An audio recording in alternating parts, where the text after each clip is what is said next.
ഇന്നും നമുക്ക് അയിലയാണ് കേട്ടോ കിട്ടിയത്. ഇന്നും എന്ന് ഊന്നി പറയാൻ കാരണം 2 ദിവസം മുന്നേ 2 ദിവസം അടുപ്പിച്ച് നമ്മൾ അയിലയാണ് വാങ്ങിച്ചത്. പക്ഷേ നല്ല അയിലയാണ് കേട്ടോ. നല്ല ചബ്ബി ആയിട്ടുള്ള അയിലയാണ്. അതിന് നല്ല നെയ്യൊക്കെ ഉള്ളതുകൊണ്ട് നല്ല സോഫ്റ്റാണ്. ആക്ച്വലി ഈ ചട്ടിക്കകത്ത് ഇങ്ങനെ മീനിൻ്റെ തലയൊക്കെ കട്ട് ചെയ്ത് ഇങ്ങനെ കിടക്കുന്നത് കാണുമ്പോൾ ഒരു വിഷമം തോന്നാറില്ലേ? കടലിൽ തുള്ളിച്ചാടി കളിച്ച് നടന്നിരുന്നവന്മാരാണല്ലോ ഇങ്ങനെ ഗളച്ഛേദം ചെയ്യപ്പെട്ട് ചോരയും ഒലിപ്പിച്ച് ഉപ്പും പുരണ്ട് ഈ ചട്ടിയിൽ കിടക്കുന്നതെന്ന് ഓർക്കുമ്പോഴേ ഒരു ചെറിയ വിഷമം. പിന്നെ കുറച്ച് കഴിയുമ്പോൾ അത് വേവിച്ച് കഴിക്കാമല്ലോ എന്നുള്ളതാണ് ഏക സമാധാനം. അപ്പോൾ ദേ കുറച്ച് കുരുമുളക് എടുത്തിട്ടുണ്ട്. ഈ കുരുമുളക് എടുത്തത് എന്തിനാണെന്ന് പിടികിട്ടിയവർ കമൻറ്റ് ചെയ്യണേ. അപ്പോൾ നമ്മൾ 1/2 കിലോ അയിലയാണ് വാങ്ങിച്ചത്. അതിൽ 5 എണ്ണമാണ് ഉണ്ടായിരുന്നത്. അപ്പോൾ അതിൻ്റെ 5ൻ്റെയും വാല് വെട്ടിയെടുത്തു. ദേ അത്തപ്പൂക്കളം പോലെ ഒരുക്കി വെച്ചിട്ടുണ്ട്. അതിൻ്റെ കുറച്ച് ലിവറൊക്കെ ഉണ്ടായിരുന്നു. അതാണ് ആ നടുക്കിയിരിക്കുന്നത്. അപ്പോൾ നിങ്ങളെന്താണ് കുരുമുളക് കണ്ടപ്പോൾ ഉദ്ദേശിച്ചതെന്ന് എനിക്ക് മനസ്സിലായില്ല. പക്ഷേ പൊരിക്കാനാണ് തീരുമാനം. അപ്പോൾ നമ്മൾ ആ ചതച്ച കുരുമുളകിൻ്റെ കൂട്ടത്തിൽ മുളക് പൊടിയും മഞ്ഞൾപ്പൊടിയും ഉപ്പും ഒക്കെ കുറച്ച് വെള്ളം ചേർത്ത് മിക്സ് ചെയ്തിട്ട് നമ്മുടെ അയലക്കുട്ടന്മാരുടെ ദേഹത്തോട്ടങ്ങ് നല്ലോണം തേച്ച് പിടിപ്പിച്ച് അങ്ങനെ കിടത്തിയേക്കുകയാണ്.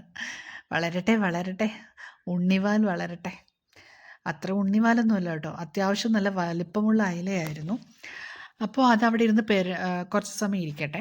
അപ്പം ഞാൻ ഏതായാലും പൊരിച്ച അയില കഴിക്കുന്നില്ല എന്ന് തീരുമാനിച്ചു. കാരണം 2 ദിവസം മുന്നേ നല്ലോണം പൊരിച്ച് കഴിച്ചത് കൊണ്ട് ഇനി 1 വീക്കിന് ശേഷം മാത്രമേ കഴിക്കുന്നുള്ളൂ എന്നുള്ളതാണ് എൻ്റെ തീരുമാനം.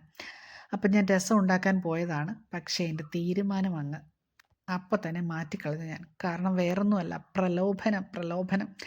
ഈ ഇത്രയും നല്ല മുഴുത്ത അയില നമ്മളിവിടെ പൊരിച്ചെടുക്കുമ്പോൾ ഞാൻ പോയിട്ട് എന്തിനാണ് ഈ രസം കൂട്ടി കഴിക്കുന്നത്? അപ്പോൾ ഇന്നും കൂടെ പൊരിച്ച് കഴിച്ചിട്ട് നാളെ തൊട്ട് ഞാൻ തൊടൂല എന്ന് പറഞ്ഞാൽ തൊടൂല പൊരിച്ചത്. അപ്പോൾ ദേ ഞാനൊരു ചീനച്ചട്ടിയൊക്കെ അടുപ്പത്ത് വെച്ചു. ഇപ്പോൾ നമ്മളത് പുരട്ടി വെച്ചതിന് ശേഷം 1/2 hour കഴിഞ്ഞിട്ടുണ്ട് കേട്ടോ. അപ്പോൾ സ്റ്റൗ ഓൺ ചെയ്തു. ദേ അതിലെ വെള്ളം പറ്റി. അപ്പോൾ ഞാൻ കുറച്ച് ഓയിൽ ഒഴിച്ചു കൊടുത്തിട്ടുണ്ട്. ഓയിൽ വളരെ കുറച്ച് മതി, കാരണം അയിലയ്ക്ക് നല്ല നെയ്യുണ്ട്. അപ്പോൾ ദേ 1/2 കിലോ അയിലയ്ക്ക് ദേ ഇത്രയും ഓയിൽ മതി കേട്ടോ. അപ്പം ഞാൻ അതിനകത്തേക്ക് ഒരു ലേശം ഒരു നുള്ള് മുളക് പൊടിയാണ് ചേർത്തിരിക്കുന്നത്. ഇപ്പം നമ്മുടെ ഒരു റീൽ പുതിയത് വന്നിട്ടുണ്ടല്ലോ, എല്ലാവരും കണ്ടു കാണുമല്ലോ അല്ലേ? എണ്ണയും അതിനകത്ത് മുളക് പൊടിയും പിന്നെ നമ്മുടെ കൊച്ചുള്ളി ഐറ്റംസൊക്കെ ചേർത്ത് വഴറ്റിയിട്ട് അതിൻ്റെ പുറത്തേക്ക് മീൻ വെച്ച് പൊരിച്ചെടുക്കുന്ന ആ ഒരു റീലുണ്ടല്ലോ, അത് നോക്കി വെള്ളമിറക്കി ഞാനും അതൊന്ന് ട്രൈ ചെയ്തു. പക്ഷെ എന്ത് ചെയ്യാനാ, ഫ്ലോപ്ഡ്. അപ്പം ദേ ആ ഓയിലിനകത്തേക്ക് ഞാൻ 3 കഷ്ണം അയില, 3 വാല് വളരെ വിജയകരമായിട്ട് നിക്ഷേപിച്ചിട്ടുണ്ട്. ഇനി അത് അവിടെ കിടന്ന് പൊരിയട്ടെ. അപ്പോൾ ദേ അവിടെ കുറച്ച് ഗ്യാപ്പൊക്കെ കണ്ടിടത്തേക്ക് ഞാൻ നമ്മുടെ ലിവർ ആഡ് ചെയ്തിട്ടുണ്ട്. വെറുതെ എന്തിനാണ്, എണ്ണ തിളച്ച് കിടന്ന് പോകുന്നതല്ലേ, അപ്പോൾ അത് അവിടെ കിടന്ന് വേവട്ടെ.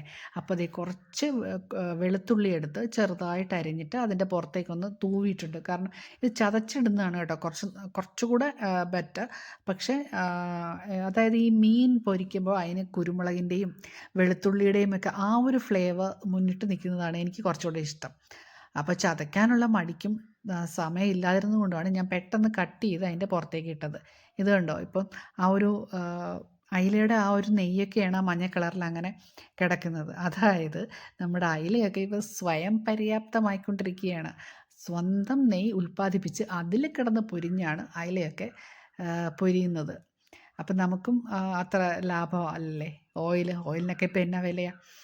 അപ്പോൾ ദേ അടുത്ത ട്രിപ്പ് ഞാൻ ഇട്ട് തുടങ്ങി. അപ്പം അതിനകത്തേക്ക് വാല് മാത്രമല്ല തലയും കൂടി ചേർക്കുന്നുണ്ട്. കാരണം ആദ്യം നമ്മൾ 3 എണ്ണം പൊരിച്ച് കഴിഞ്ഞ് പിന്നെ 2 വാലല്ലേ മിച്ചമുണ്ടായിരുന്നുള്ളൂ. അപ്പോഴത്തേക്കും അതിനകത്തേക്ക് ഇതേ തലയൊക്കെ ചേർത്ത് ഇവിടെ സ്ഥലം ഇഷ്ടം പോലെ ഉണ്ടല്ലോ.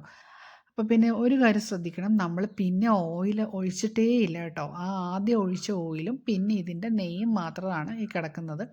അപ്പോൾ അതിനകത്തേക്ക് കിടന്നാണ് ഈ അയിലയൊക്കെ നല്ല മൊരിഞ്ഞ് പൊരിച്ച് ഒക്കെ എടുത്ത് വന്നത്. പിന്നെ ദേ ഇത് ലാസ്റ്റ് ട്രിപ്പാണ്. അപ്പോൾ എന്നിട്ടും അതായത് തല കണ്ടോ, ഈ തല ഒരു പ്രത്യേക ടേസ്റ്റാണ്. അതുകൊണ്ടാണ് ഞാൻ ലാസ്റ്റ് എടുത്തത്. കാരണം അത്രയും നേരം തല അതിനകത്ത് കിടന്ന് ആ ഒരു മസാലയൊക്കെ പിടിച്ച് കഴിയുമല്ലോ.